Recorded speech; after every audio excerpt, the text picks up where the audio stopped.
Bonjour et bienvenue dans cette nouvelle édition du Non-Stop Info. Voici les titres de ce journal. Le Maroc, par la voix de son ministre des Affaires étrangères, plaide pour le renforcement de la coopération sud-sud. Nasser Bourita s'est entretenu avec ses homologues capverdiens et gabonais, auprès de qui il a réaffirmé la nécessité de consolider la coopération entre les États. L'Afrique du Sud se prépare à voter pour les élections générales prévues avant août 2024. Les partis sont déjà engagés dans la course. Gros plan à suivre dans ce journal sur l'Alliance démocratique, la première formation d'opposition du pays qui a présenté cette semaine son programme électoral. Elle remporte le tout premier Grammy de la meilleure performance musicale africaine. Il s'agit de la chanteuse sud-africaine Tyla, récompensée aux États-Unis pour son titre Water lors de la 66e cérémonie des Grammy Awards. Les travaux du segment ministériel de la conférence de haut niveau sur les pays à revenus intermédiaires se sont tenus ce mardi à Rabat. Une trentaine de pays, des agences de développement des Nations Unies et des institutions internationales et régionales ont pris part à cette rencontre présidée par le ministre marocain des Affaires étrangères, Nasser Bourita. Le ministre qui, en marge de cet événement, s'est entretenu avec plusieurs de ses homologues avec comme objectif le renforcement de la coopération multilatérale. Reportage de nos envoyés spéciaux au Maroc, Abdoulaye Lai, Mohamed Ali Guindo et Joseph Moafou. Le ministre des Affaires étrangères, de la coopération africaine et des Marocains résidant à l'étranger, Nasser Bourita, a eu, lundi 5 février 2024, des entretiens bilatéraux avec ses homologues des affaires étrangères. Au menu de ces entretiens, les défis politiques et de développement, mais aussi des questions de la coopération bilatérale et multilatérale. J'ai évoqué avec le ministre Bourita la situation politique au Gabon, notamment les avancées de la transition. On a examiné ensemble le calendrier et le chronogramme de la transition. Et je puis vous dire d'abord que cette évolution se passe très bien. La transition se déroule au mieux. Et j'ai tenu à remercier le ministre pour le soutien et l'accompagnement que nous offre le Royaume du Maroc, tant sur le plan bilatéral que sur le plan multilatéral. Nous avons parlé aussi de la situation dans notre sous-région qui est la CEDEAO, les préoccupations qui existent et dont la communauté internationale doit se saisir. Et nous avons finalement réaffirmé notre volonté de contribuer à cette réunion qui a lieu ces jours-ci à Rabat sur les pays à revenus moyens, de façon à ce que ces pays puissent trouver les moyens nécessaires pour le financement de leur développement. It is an important meeting, dialogue, debate and conference that we come to. Il s'agit d'une réunion, d'un dialogue, d'un débat et d'une conférence sur les pays à revenus intermédiaires et il n'y a pas de meilleur endroit que le Maroc pour représenter les efforts visant à relever les défis et à reconnaître que les pays à revenus intermédiaires contribueront à la réalisation des objectifs de développement durable d'ici à 2030. Ce cadre renforcera également nos efforts pour mettre en œuvre l'agenda 2063. J'espère que nous verrons demain, dans le cadre des efforts déployés à New York, deux pays qui relèveront les défis dans les domaines spécifiques de la technologie, de l'architecture financière, des systèmes alimentaires et de l'énergie. De nombreux investissements sont prévus dans les pays à revenus intermédiaires. Et nous constatons avec notre jeune population et bien sûr avec les femmes. Organisé à l'initiative du ministère des Affaires étrangères, de la coopération africaine et des Marocains résidant à l'étranger, conjointement avec la Commission économique des Nations Unies pour l'Afrique et le Programme des Nations Unies pour le développement. Ces rencontres dont le thème central est « Solutions aux défis du développement des pays à revenus intermédiaires dans un monde en mutation » interviennent dans le cadre de la conférence ministérielle de haut niveau sur les pays à revenus intermédiaires organisée les 5 et 6 février 2024. L'interdiction est confirmée par la justice sud-africaine. L'opposant Julius Malema, le leader des EFF, les combattants pour la liberté économique ainsi que le vice-président du parti et 4 autres représentants ont l'interdiction d'assister au discours sur l'état de la nation qui sera prononcé ce jeudi au Parlement par le président de la République Cyril Ramaphosa. Les 6 députés du 3e plus grand parti au sein de l'hémicycle sont suspendus depuis le 1er février et ce jusqu'à la fin du mois. Ils ont été déclarés coupables d'outrage au Parlement. En Afrique du Sud, où les élections générales qui vont se tenir entre mai et août 2024 s'annoncent particulièrement difficiles pour le Congrès national africain, le parti au pouvoir qui est plus bas dans les sondages. C'est ainsi que plusieurs partis entendent bien surfer sur le recul de l'ANC. C'est le cas de l'Alliance démocratique, premier parti d'opposition en Afrique du Sud qui présente un programme électoral qui se veut très ambitieux. Nathalie Mo.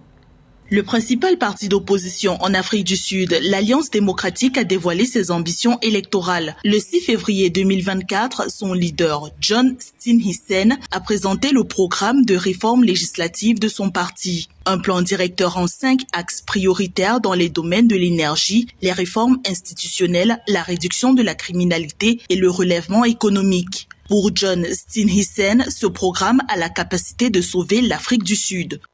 Il est temps pour l'Afrique du Sud d'arrêter de tourner autour du pot. Nous vivons dans un État défaillant qui ne peut même pas réparer les nids de poules. Ce même État ne mettra jamais fin au délestage. L'Alliance démocratique projette l'effondrement du Congrès national africain, l'ANC, parti au pouvoir sud-africain, lors des élections générales de mai à août 2024. En effet, la formation politique historique connaît des tensions internes ravivées par l'exclusion de l'ex-président Jacob Zuma le 29 janvier 2024. Désormais, l'Alliance démocratique, soutenue par une coalition de l'opposition signataire du pacte Moonshot, se dit prête à accéder au gouvernement national pour la première fois à l'issue des élections prochaines.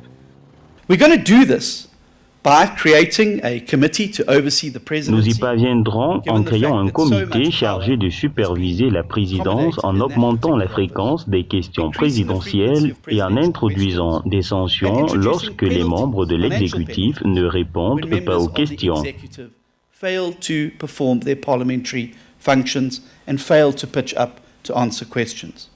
Misant sur des résultats électoraux favorables, l'Alliance démocratique promet un projet de loi visant à accroître rapidement la production et le transport privé d'électricité 100 jours après son entrée au gouvernement. Le parti d'opposition sud-africain a annoncé la formalisation de son manifeste électoral et sa présentation le 17 février 2024 à Pretoria. Et pour ce scrutin qui doit se tenir avant le 8 août, plus de 27 millions d'électeurs sont inscrits sur les listes électorales, se félicite la commission électorale sud-africaine suite à l'enrôlement des électeurs, alors que plus d'un tiers de ceux qui pourraient voter ne sont pas inscrits sur les listes. La mise en place des délégations spéciales à la tête des communes rurales et urbaines annoncées par le pouvoir militaire de transition avec à sa tête le général Mamadi Doumbouya demeure au cœur du débat en Guinée. Ces délégations spéciales devront remplacer les élus locaux, une mesure décriée par certains qui y voient une violation des dispositions du Code des collectivités. Les précisions de Nabilaï Kamara. Sur l'ensemble des collectivités territoriales de la Guinée, des délégations spéciales seront installées dans les prochaines semaines. Une volonté du gouvernement de la transition, motivée par l'expiration des mandats des élus locaux en fonction depuis 2018.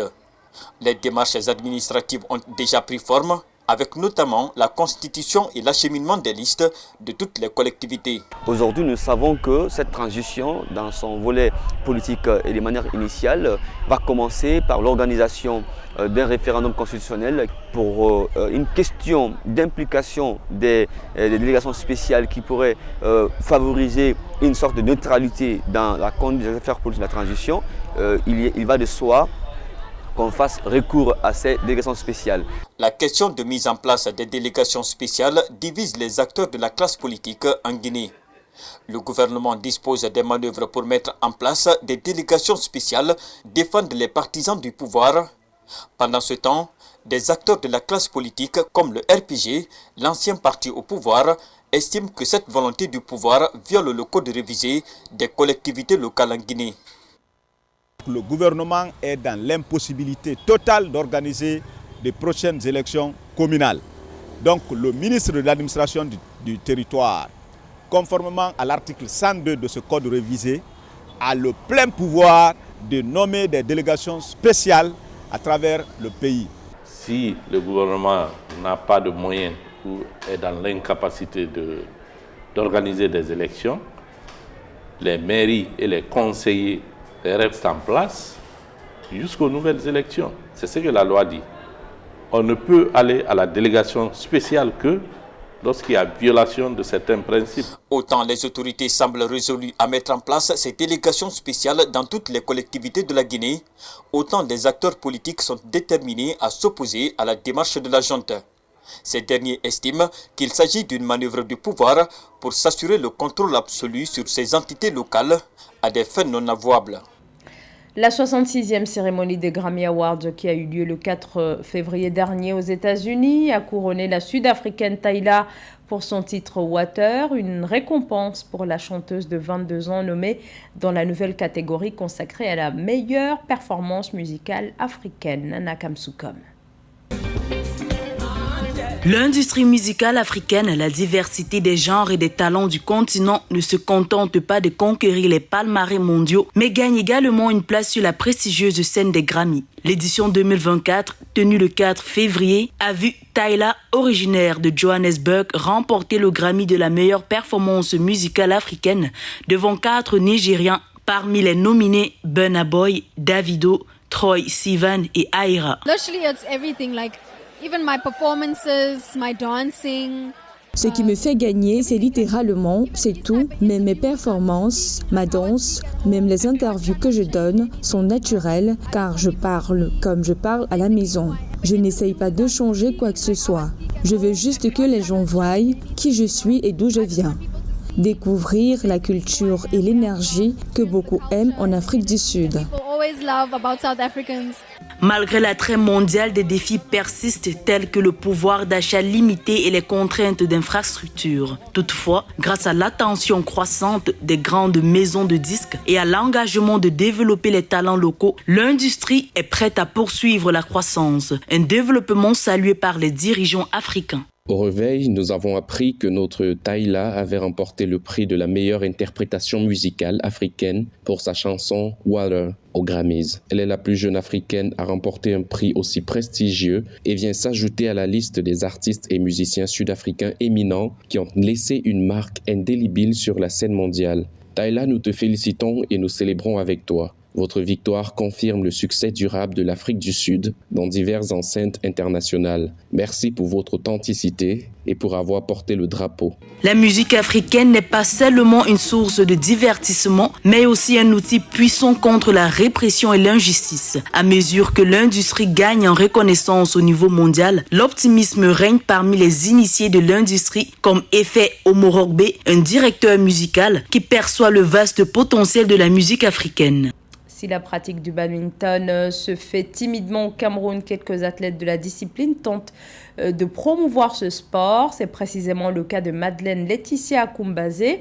Elle est classée 283e au niveau mondial et se situe à la première position dans son pays, le Cameroun. Reportage de Séverin Douqueux.